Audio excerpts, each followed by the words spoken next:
FPS sebelumnya, ya.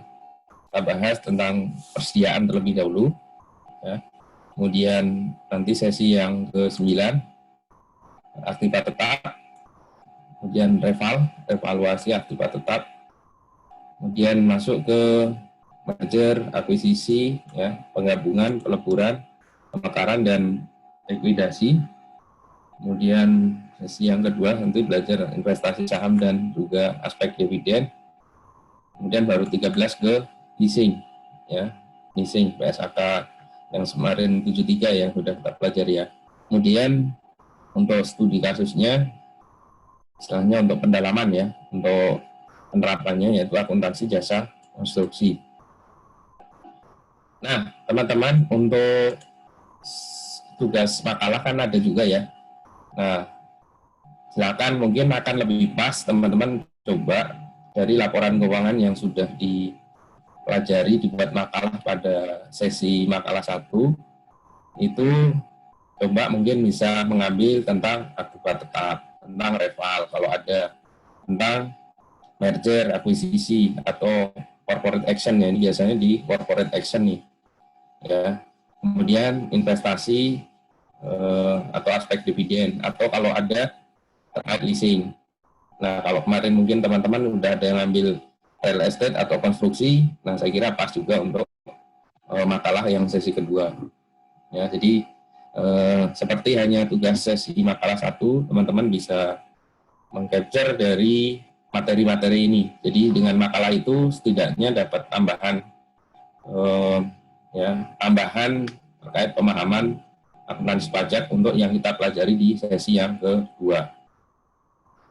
Oke, jadi kita masukkan sesi ke-8 tentang persediaan. Nah, kita coba lihat dulu, ya, bagaimana SAK atau akuntansi terkait persediaan ini, karena antara akuntansi dan pajak ini sebenarnya nggak terlalu banyak jauh, ya, untuk persediaan ini, ya, refernya ke SAK. Makanya tadi saya lihat ada yang tugas 1 mengambil PSAK 14, jadi nanti setelah sesi ini teman-teman bisa sharing tentang PSAK 14, ya. Kemudian dari sisi perpajakan, tentu ini dari undang-undang, ya, lihatnya dari perspektif undang-undang pasal 10, ya, undang-undang PPH kita.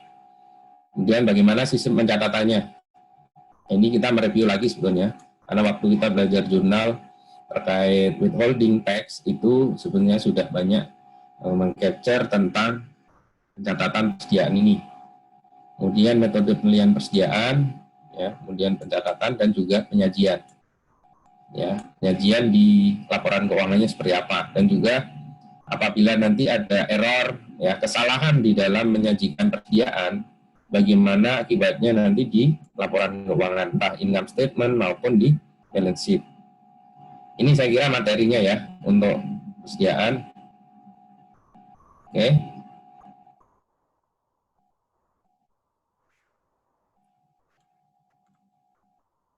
Ya, kita mulai dari apa itu definisi persediaan, ya. Karena ini menjadi awal untuk kita lebih memahami lebih jauh apa itu persediaan.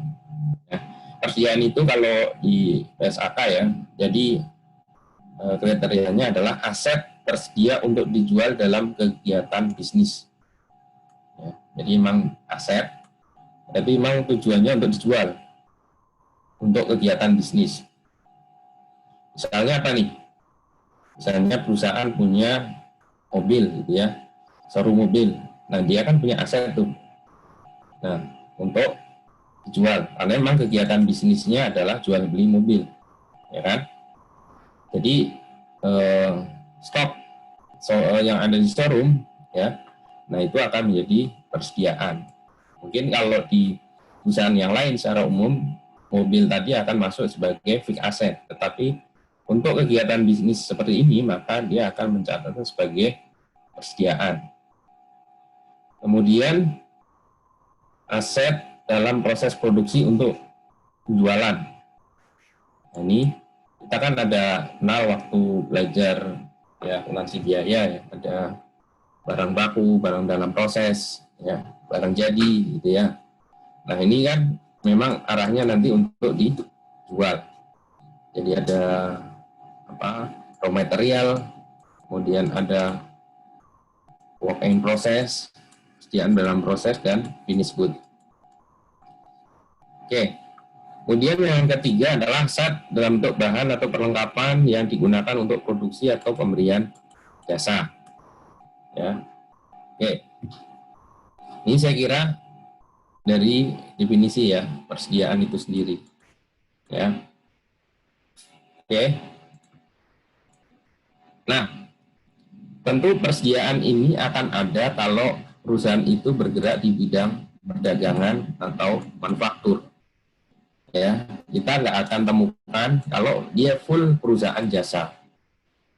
Ya, jadi umumnya yang punya persediaan adalah ini, ya, perdagangan atau manufaktur. Nah, berarti gimana tuh kalau misalnya dia mendeklar adalah perusahaan jasa, tetapi dia juga ada barang dagangan. Nah, berarti sebetulnya probis utamanya dia bukan jasa, akan berubah menjadi dagang. Nah itu, jadi ini akan menjadi salah satu ciri ya, persediaan adanya di balance sheet maupun di income statement itu akan menjadi ciri, walaupun dia declare sebetulnya adalah jasa, tetapi kalau ada persediaan ini menandakan dia sudah berubah menjadi apakah trading atau ke manufacturing. Oke, untuk perusahaan dagang, ya saya kira ini akan ada di balance sheet ya, balance sheet. Sini ada inventory gitu biasanya ya. Atau kalau di sisi income statement ya, income statement dia akan menjadi komponen dari HPP ya, COGS ya, persediaan awal dan akhir. Nah, bagaimana kalau dagangnya itu dalam bentuk konsinyasi ya, barang-barang konsinyasi, ada consignment out, consignment in. Tinggal kita lihat memandangnya perusahaan itu dari sisi perusahaan konsinyasi, konsignor, pemberi amanat atau penerima amanat.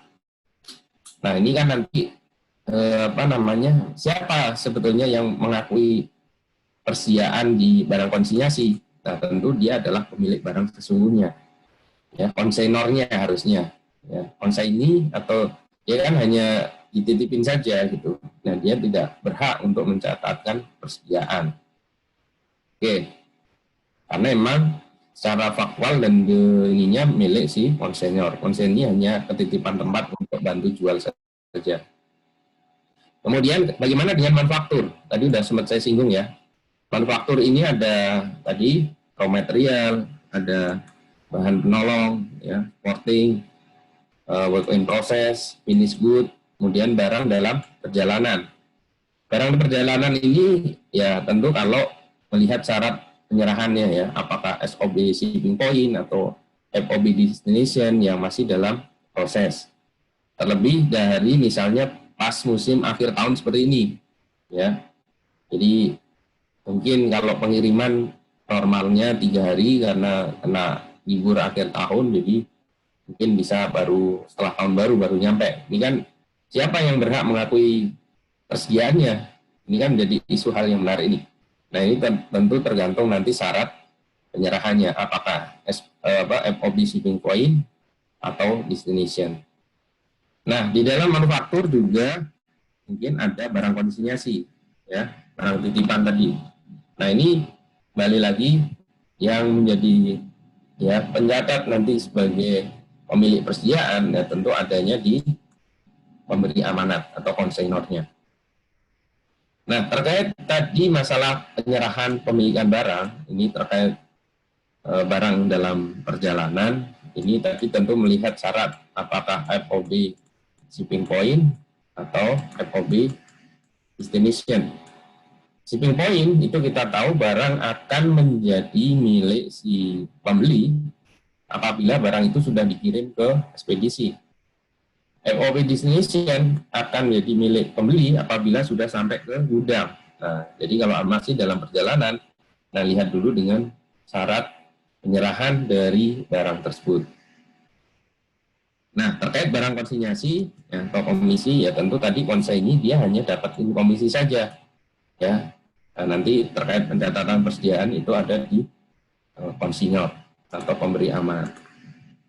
Oke, ini terkait jenis persediaan. Jadi kita perlu aware juga. Jadi kalau misalnya sekali lagi dia usahanya jasa tapi ada perdagangan, jadi sebetulnya dia sudah melakukan fungsi trading atau fungsi manufacturing, gitu ya. Oke, jadi misalnya kayak yang kita pahami penjahit gitu ya. Penjahit itu kan nature-nya dia hanya melakukan jasa penjahitan, tapi karena adanya mungkin pesanan dia lama-lama dia stok kain. Ya, berarti dia akan ada fungsi manufacturing juga di situ. Jadi tidak hanya jasa. Ya. Oke. Nah, bagaimana dengan pengukurannya? Nah, di akuntansi kan kita kenal ini ya, cost ya. Jadi itu dihitung antara biaya mana yang terendah antara cost atau biaya dengan nilai realisasi neto. Ya, ini dalam mengukur persediaan itu. Nah, biaya itu bisa dilihat dari biaya pembeliannya, biaya konversi, conversion cost, atau biaya lain-lain. Ini untuk menentukan berapa biayanya. Ya, jadi mengukur berapa, tadi kan udah clear ya, persediaan itu ada di trading dan juga manufaktur. Nah, sekarang berapa mengukurnya? Nah, ini kalau akuntansi kan ini ya, mana yang lebih rendah antara biaya dengan realisasi neto. Nah, realisasi neto ini adalah estimasi harga jual dikurangi dengan estimasi biaya penyelesaian untuk menjual. Ya. Jadi, kalau kita punya persediaan, ya pengukurannya ini mana yang terlebih rendah. Nah, ini dari sisi akuntansi ya. Nanti kita akan lihat bagaimana dari sisi pajakan.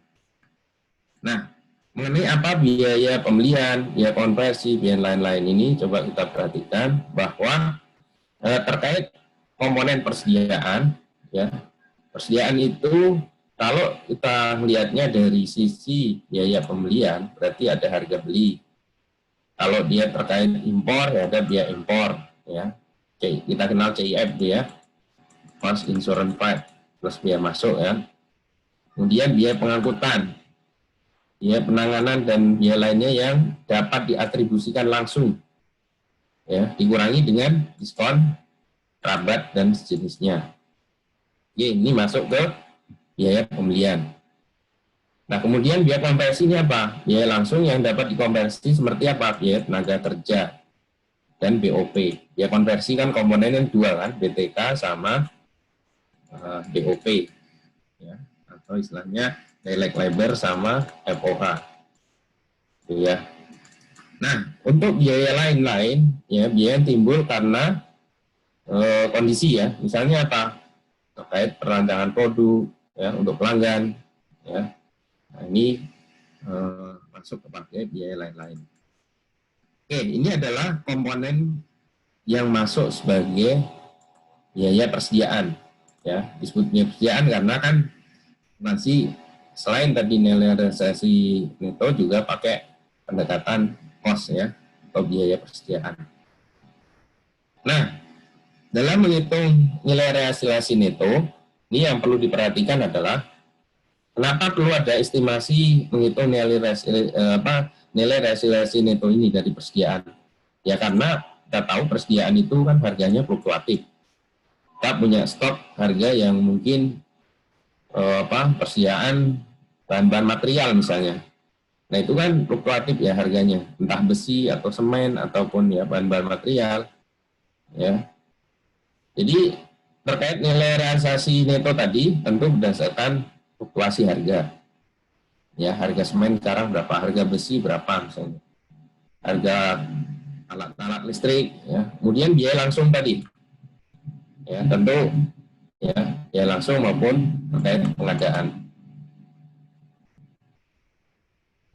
Nah, kemudian terkait nilai persediaan ini biasanya dihitung terpisah setiap unit. Makanya kalau pakai metode perpetual kan ada istilahnya kartu persediaan ya. Per unit berapa, harga per unit ya. Nah ini. Nah kemudian nanti dihitung harga yang serupa ya. Jenis A atau persediaan A harga per unit sekian, unit B sekian, C sekian. Nah ini untuk menentukan ya penghitungan persediaannya. Ya, nah, sekali lagi dari sisi cost ya, nanti ada kartu persediaan itu, nah kemudian untuk menghitung nilai realisasi netonya, nah ini didasarkan pada tadi fluktuasi harga, naik turunnya, kemudian biaya perolehannya sendiri, dan terkait juga pengadaan. Nah, terkait nilai realisasi neto ya dalam pengukuran persediaan ini, ya kenapa memakai ini gitu ya? Karena persediaan itu cenderung ya kalau udah kelamaan kan bisa juga karena rusak ya, usang gitu ya. Orang mau beli udah nggak mau gitu. Ya ada apalagi ada daluarsanya ya, obat, makanan, kosmetik itu kan ada daluarsanya. Ya ini. Kemudian harga jual telah menurun ya, apalagi ponsel gitu ya, gadget itu kan cepat sekali ya. Harganya cepat menurun gitu. Makanya di dalam akuntansi menerapkan nilai realisasi neto ini. Termasuk juga estimasi kira-kira ini kalau mau dijual ya perlu berapa biayanya nih gitu ya. Gitu. Kalau kita punya showroom mobil ya, barang mobil-mobil bekas, apalagi mobil yang kita ngarai misalnya platnya itu di daerah-daerah yang rawan banjir. Itu kan harganya udah pasti, oh ini BPKB-nya di daerah ini gitu. Wah ini biasa banjir nih, jangan-jangan karena kena banjir. Nah ini kan bagi showroom mobil dia akan memperhitungkan itu gitu ya, nilai realisasi neto. Nah di dalam akuntansi ya ada mengakui ini gitu ya, bahwa nilai persediaan secara cost tadi harga perolehan memungkinkan adanya penyesuaian. Karena apa? Ya ini barang rusak, usang, ya harga jualnya udah turun karena udah kena banjir misalnya, ya, atau mungkin karena ya udah rusak dan lain sebagainya tadi. Nah ini perlu adjustment. Ini kalau di dalam akuntansi kan gitu, karena dia akan menyatakan secara handal berapa kewajaran harganya, yaitu dengan mencatat rugi penurunan nilai ini masuk ke income statement dan juga pada penyisihan ya persediaan. Jadi ini akan masuk sebagai biaya ya di laba rugi, ini akan masuk sebagai di balance sheet nanti sebagai pengurang persediaan. Nah, tentu bagaimana nanti di perpajakan? Nah, di perpajakan kita udah maklum ya bahwa penyisihan itu kan tidak dikenal di dalam perpajakan ya, artinya nanti dikoreksi positif terkecuali yang memang diperbolehkan ya, itu sudah kita bahas waktu bahas terkait pembebanan biaya ya. Jadi perpajakan ya, ini nyambung ke perpajakan, apabila ada penyajian seperti ini maka nanti ya kita cek ya di rekonsiliasi fiskalnya mestinya dilakukan koreksi positif. Kalau ini masih penyisihan tadi ya, masih berupa penyisihan dan belum terjadi, misalnya tadi rusak, usang, ya beberapa hal ini. Oke, baik. Nah, bagaimana sekarang mengakui persediaan itu sebagai beban? Ya, persediaan yang tadi disajikan di balance sheet, ya di balance sheet itu kan normal account-nya di sini ya, persediaan. Ya. Nah, itu akan diakui sebagai beban itu adalah ketika apa? Dijual. Ya, ketika persediaan itu dilakukan penjualan. Jadi kan nanti makanya kalau di diperjualkan itu kan dia langsung ada HPP pada persediaannya. Dia akan mengakui itu sebagai harga pokoknya gitu ya. Kemudian yang kedua adalah kalau ada penurunan nilai. Ya. Jadi kalau isunya terkait persediaan itu dijual, ini tentu tidak ada koreksi ya. Karena antara apakah periodik maupun perpetual kan secara ini sama gitu ya, lebih ke pencatatan saja. Ya. Oke. Jadi ini tidak ada isu ya, artinya tidak ada dispute antara kalau persediaan ini dijual. Ya. Kemudian kalau ada penurunan nilai, kalau terjadi penurunan nilai, ya misalnya tadi, ya penurunan nilai entah usang, entah udah rusak dan lain sebagainya tadi. Nah ini yang akan jadi isu nih nanti. Ya tadi udah sebutkan bahwa kalau ada penurunan nilai itu karena estimasi, ya dan memang belum terjadi yang dilakukan koreksi positif. Nah bagaimana kalau kemudian terjadi pemulihan, ya setelah terjadi penurunan nilai persediaan ternyata harganya naik lagi. Nah ini kan kalau di akuntansi kan pemulihannya tidak boleh melebihi dari penurunannya kan gitu ya. Oke. Baik, ini dari sisi pengakuan persediaan sebagai beban. Ya, jadi di dalam perpajakan nantinya kalau ada kerugian penurunan nilai ya koreksi positif kalau bersifat estimasi. Kemudian kalau nanti yang setelah turun naik lagi ya itu perlu terjadi ya koreksi negatif kalau memang sebelumnya sudah dilakukan koreksi positif. Oke, nah dari sisi pencatatan nih sekarang. Ini sudah kita coba praktekkan ya kemarin ketika praktek non-jurnal ya.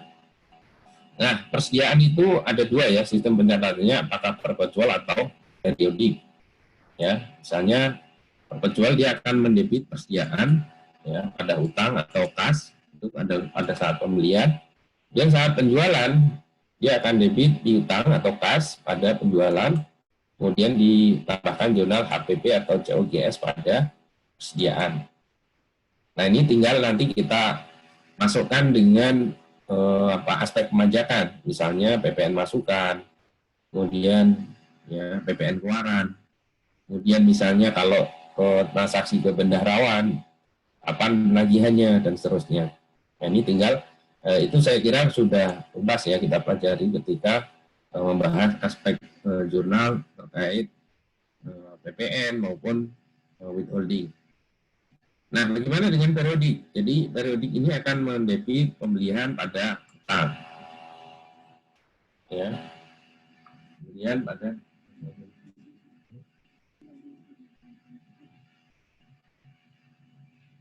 ya. Kemudian kalau bedanya di sini ada HPP, kalau perpetual tentu di sini tidak ada. Makanya di sini tadi istilahnya kan menggunakan kartu persediaan ya. Oke. Ya, terkait misalnya ya aspek PPN, aspek withholding, saya kira nanti bisa direview lagi ke materi sebelumnya terkait penjurnalan. Baik, nah sekarang penyajian. Ini contoh laporan dari perusahaan Go Public ya, ya mengcapture persediaan. Jadi teman-teman kalau nanti tugas makalahnya mau ngambil tentang SAK 14, boleh coba dilihat lagi laporan keuangan yang kemarin sudah dibuat makalah, ya lihat komponen persediaannya.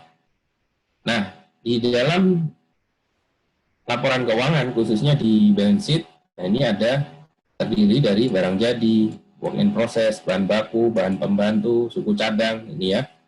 Kemudian persediaan dalam perjalanan. Nah, tadi kan, artinya apa? Ya ini tergantung tadi, FOB-nya tadi. Terdiri dari bahan jadi, bahan baku, pembantu, dan lainnya. Ini kemudian diplak. Nah, kemudian tadi bahwa di akuntansi mengenal adanya penurunan nilai tadi. Nah, makanya ini di state nih bawahnya. Jadi, persediaan yang 87 sekian ini, atau 82 sekian, itu termasuk dalamnya adalah penyisian penurunan nilai pasar dan keusangan persediaan. Jadi karena nilai pasarnya sudah turun, ya barang itu sudah usang, ya maka dari 87 tadi, nah ini ada penyisian, ya bahwa akan ada penurunan nilai persediaan. Nah tentu kalau kita sedang menganalisis ini, ya coba dilihat nantinya di CALK bagian biayanya, apakah ada rugi penurunan nilai. Nah ini kan ngeling ke tadi yang sampaikan, nanti ke rekonsiliasi fiskalnya seperti apa.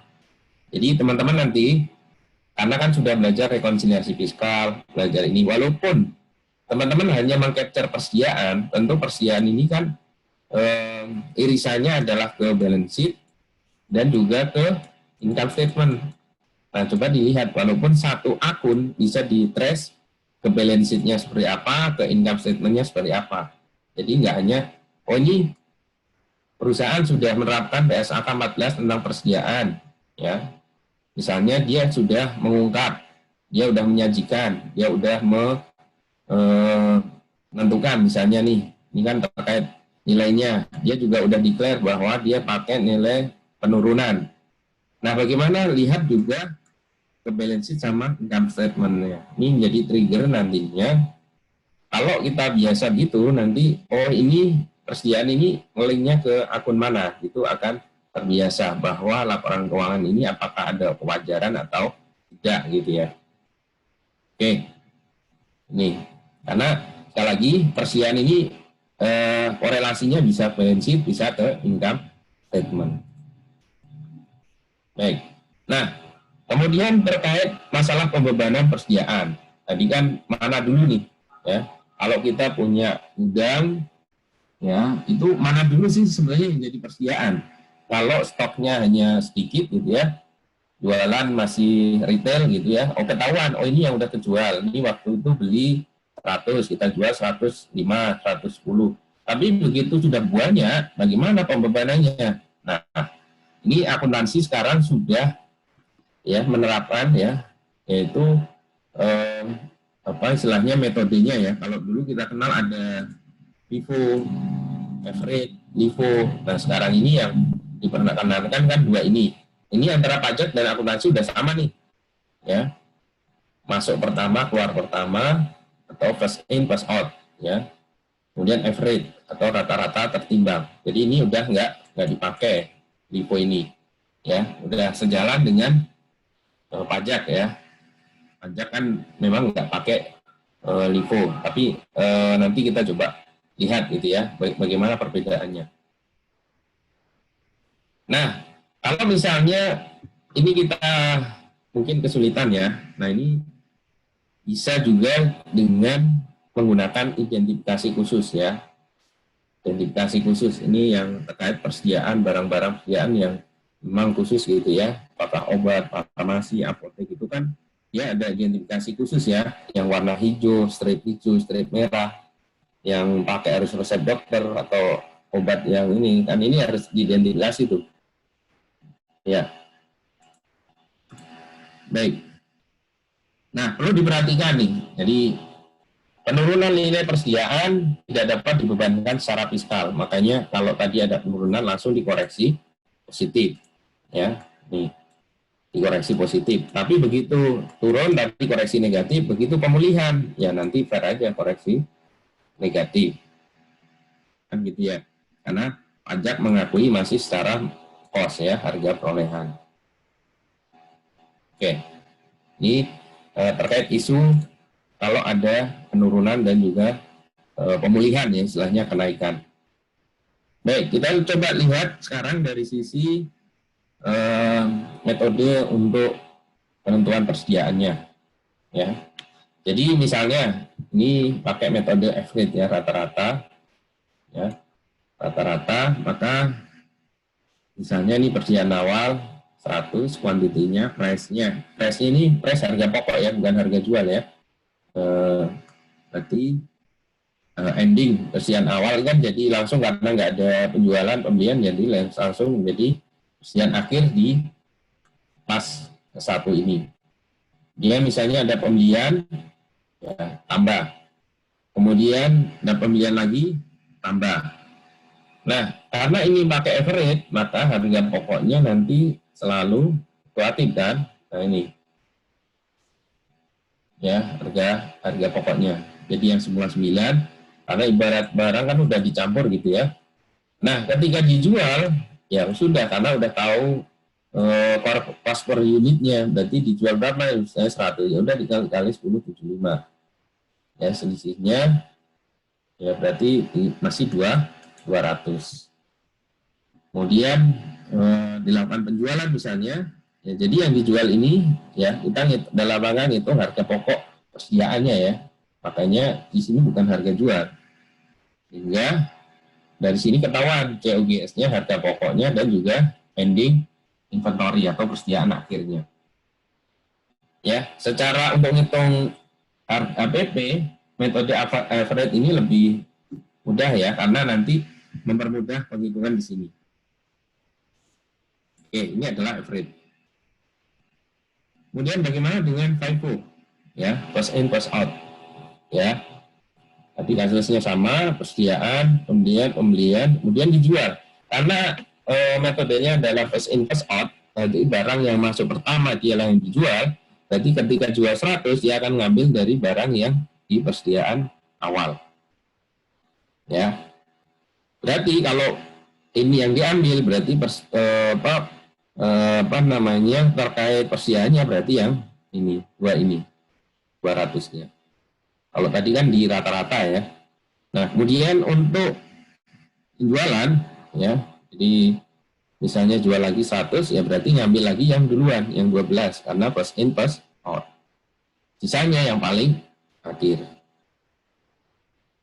Nah, kalau ini misalnya perusahaan tadi pakai average 1075, pakai harga perolehan 1125, kemudian misalnya pakai nilai realisasi bersih 1100, berapa persediaannya? Nah, tentu di neraca dia akan catat seperti tadi penyajian yang sebelumnya tadi, ya, bahwa dia catat harga perolehan, entah FIFO atau freight. Setelah itu dia sajikan di bawahnya nilai realisasi bersihnya. Kemudian kalau secara ya nilai realisasi bersih dia akan catat tentu di neraca adalah sebesar ini. Nah, tentu nanti ada adjustment tadi, ya, adjustment rugi penurunan nilai dan persediaan dia akan akui setelah dikurangi akun pengisian yang sebesar ini 25. Oke, nah jadi ruginya akan mengaruhi ke laba ruginya. Nah, bagaimana perpajakan? Nah, perpajakan tadi yang rugi udah jelas. Tapi bagaimana dengan persediaan ya? Dia konsisten. Nah, kalau pajak kan apakah FIFO atau average dia udah tentuin harga pokoknya berapa ya sudah itu yang dipakai. Ini ya. Oke. Ya, jadi kalau misalnya dia udah FIFO atau average ya sudah FIFO atau average itu untuk isu mengenai berapa persediaannya. Tetapi isu mengenai berapa rugi kompensasinya, nah itu nanti akan dilakukan koreksi fiskal positif. Ya, ini misalnya sales, COGS, terus profit, ini asumsi saja tax 10% untuk memudahkan. Berarti net income, FIFO banding average, ya pajaknya ternyata lebih kecilan average. Ya, artinya nih dengan kondisi yang sama gitu ya, kondisi yang sama.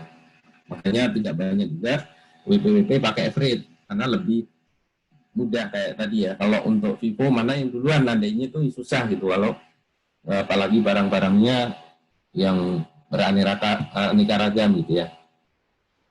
Oke, makanya tidak banyak, saya banyak juga WPWP yang menerapkan pakai average. Di samping tadi ya, apalagi dia pakai program gitu ya, udah ketahuan ada beli langsung otomatis dia menentukan harga pokoknya. Nah, tadi terkait penyajian ya di laporan keuangan tentu ini akan berpengaruh ke laporan keuangan juga apabila terdapat kesalahan di dalam apakah pencatatan atau penghitungan. Nah, tentu kalau ada error di dalam penentuan inventory ini, ya tentu pengaruhnya ya kedua-duanya tadi. Makanya kalau nanti tadi saya sampaikan misalnya teman-teman pakai TSAK 14 mengcapture tentang persediaan PT Mayora misalnya, ya tolong dilihat juga bagaimana ditelusuri persediaan itu di balance sheet-nya seperti apa, di income statement-nya seperti apa. Itu biar ada, walaupun kita hanya mengcapture persediaan, tapi paling nggak kita dapat gambaran yang utuh dari kalau misalnya adanya error ini. Nah, kesalahan itu bisa terjadi karena apa? Ya tadi, misalnya satu, ya cek fisik, ya itu salah gitu ya. Apalagi kalau udah opnam gitu ya, kan mungkin udah capek, udah ini ya, ada kesalahan misalnya, human error misalnya. Kemudian dalam pembebanan biaya nggak tepat misalnya, apakah dia sebagai cost, sebagai biaya konversi maupun biaya lainnya tadi ya. Misalnya harusnya biaya lainnya masuk ke cost misalnya, ini kan mempengaruhi berapa costnya. Kemudian terkait inventory dalam perjalanan tadi ya, apakah ini masih miliknya penjual atau pembeli. Nah, lihat dulu FOB-nya tadi kan. Kemudian terkait inventory konsinyasi ya, barang-barang konsinyasi yang tidak secara tepat untuk dicatat. Barang konsinyasi harusnya ya tidak masuk ke pemilik dari si konsaini, tapi harusnya adanya di konsignor. Nah, cuma kan ketika audit, ya konsignor kan nggak ada barangnya, karena udah dititipin gitu. Nah, ini kan tentu barang-barang konsinyasi ini perlu diperhatikan ya. Oke. Kemudian kesalahan tadi kalau dari sisi income statement, ya, tadi berpengaruh ke COGS atau ya nanti ke persediaannya, ya. Nah, terutama adalah tadi yang jadi problem ini adalah kalau ada persediaan yang seperti sekarang ini, ya akhir tahun, ya libur panjang dan seterusnya. Itu persediaannya siapa yang ngakuin, ya. Maka lihat dulu nanti ya kontraknya. Apakah SOP shipping point atau destination. Destination jelas barang akan diakui pembeli ketika udah diterima. Kalau shipping point kalau sudah ke ekspedisi atau pengapalan. Nah, ini perlu dicermati juga. Ya, apalagi yang cut off-nya di akhir tahun. Nah, ya, jadi isunya terkait konsinyasi ya, yang akan menjadi problem ya, apakah dari sisi konsinyasi ya manufaktur maupun kalau ada retail dia melakukan konsinyasi ya. Kemudian kalau ada barang-barang ya yang belum terjual tadi terkait konsinyasi, ada barang yang belum terjual, siapa yang ngakuin? Ya tentu adalah si konsignornya, pemberi amanatnya, bukan konsinyurnya. Kenapa hal itu menjadi penting? Karena di sini pengaruh kesalahan dalam pencatatan maupun penilaian persediaan itu akan berpengaruh ke ya kalau di income statement ya ke gross profit, COGS, ke net income. Misalnya apa? Kalau persediaan itu dicatat overstated, artinya terlalu tinggi. Understated ya, terlalu rendah. Pengaruhnya ke COGS apa? Ya terlalu rendah juga. Kenapa? Kan jadi inventory itu kan ini ya, pembelian, kemudian inventory akhir. Nah, inventory akhir. Ini baru ke COGS. Nah, kalau ini dicatat terlalu rendah, ya berarti nanti ke COMS-nya ya. Ini awal ya, yang ini awal, ini akhir. Kalau ini terlalu rendah, berarti COMS-nya ya terlalu rendah. Kalau ini kebalikannya overstated, berarti ini overstated. Pengaruhnya lagi ke gross profit. Ya, gross profit dia akan overstated karena dia kebalikannya. Net income overstated. Kemudian kalau ending, nah ending yang ini berarti ya. Nah, kita lihat dari dua hal ini, ya. Yang terlalu besar, terlalu kecilnya di inventory awal atau inventory akhir. Nah, ini akan berpengaruh ke sini. Ya. Oke. Makanya perlu menjadi perhatian nih, ya, inventory ini. Nah, kemudian kalau ada kesalahan ya, kesalahan dua tahun berturut-turut, nah ini akan zero sum game ibaratnya ya. Jadi misalnya kita lagi meriksa atau ngaudit analisis 2019, 2018, 2017 ini ada error nih. Ya ini udah nggak ketahuan nih. Kecuali kita harus ngecek ya riwayatnya inventory awal, inventory akhir. Makanya seringnya ya kita tes ya inventory itu cek ya, kita bikin komparasi inventory awal akhirnya nyambung nggak gitu. Harusnya kan inventory akhir 2019 jadi inventory awal. Inventory awal jadi inventory akhir. Nah, ini akan terlihat nih, apakah laporan keuangan ini handal atau tidak. Ya, kalau kita melihat hanya 2000 X Y3, ya ini nggak tercapture nantinya. Ya, oke. Nah, terkait balance sheet, ya balance sheet. Kalau balance sheet itu dicatat ya karena ada error terlalu rendah, maka ya tentu dia akan terlalu rendah juga. Current aset terlalu rendah, total aset terlalu rendah, equity terlalu rendah. Nah, ini kan mempengaruhi ke mana-mana nih nanti, apakah likuiditas, kemudian solvabilitasnya. Nah, ini kan berpengaruh nih. Ya, jadi inventory ini nggak hanya bisa dilihat, oh ini udah sesuai nih SAK 16, 14, tapi akan berpengaruh ke sini, current aset dan lain sebagainya. Kalau dicatat overstated, ya berarti persentasenya inventory-nya dia akan terlalu tinggi, current aset juga demikian, total aset dan juga owner equity. Ya, ini kalau pengaruh kesalahan tadi di balance sheet. Ya. Nah, bagaimana terkait isu perpajakan dalam hal ini? Nah, isunya tadi masalah nilai realisasi bersih. Ini perpajakan tadi udah clear ya, bahwa kalau ada penurunan yang sifatnya estimasi, koreksi, positif. Kemudian pemulihan, koreksi, negatif.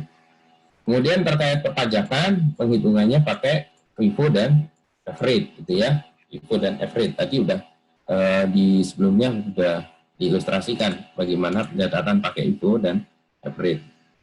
Nah, mungkin perlu saya coba tegaskan tambahan bagaimana persediaan ini kalau terkait jual belinya tidak dipengaruhi hubungan istimewa sama yang dipengaruhi hubungan istimewa. Kalau tidak dipengaruhi hubungan istimewa independen, ya harga sesungguhnya. Tapi kalau dipengaruhi hubungan istimewa, berarti yang seharusnya. Nah, ini. Begitu juga dalam hal tukar-menukar ya. Ini harga yang seharusnya atau dikeluarkan diterima berdasarkan harga pasar. Ya. Jadi kalau ada tukar-menukar yang seharusnya dikeluarkan atau diterima ya berdasarkan harga pasar. Kemudian terkait likuidasi, ini nanti di sesi ini ya, likuidasi penggabungan peleburan, nah ini jumlah yang seharusnya dikeluarkan atau diterima berdasarkan harga pasar tentu ditetapkan oleh Menteri Keuangan. Oke. Nah, kemudian terkait pengalihan harta. Nah, ini jadi persediaan ini juga masuk juga nanti bab ini terkait fixed asset nanti ya. Kita akan bahas ini terkait yang isu-isu terkait fixed asset. Nah, terkait persediaan saya kira isunya adalah yang ini nih ya. Ya, bahwa persediaan itu berdasarkan harga pokok dilakukan secara rata-rata atau mendahulukan persediaan yang diperoleh pertama, artinya pakai average maupun FIFO ya. Oke, yang ini mungkin nanti isunya di terkait fixed asset ya. Kita coba ingin dalami lagi terkait dengan fixed asset. Oke, ini tentu nanti di fixed asset ya. Juga sama ya.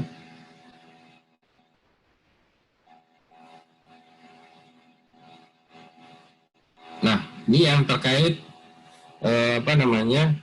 persediaan ya, dan persediaan pasal 10 ayat 6. Misalnya dia pakai rata-rata maupun FIFO, misalnya di persediaan awal tadi ya 100 harga 9, 112, 111,25, dijual 100. Nah, berapa persediaan akhirnya kalau pakai rata-rata maupun FIFO?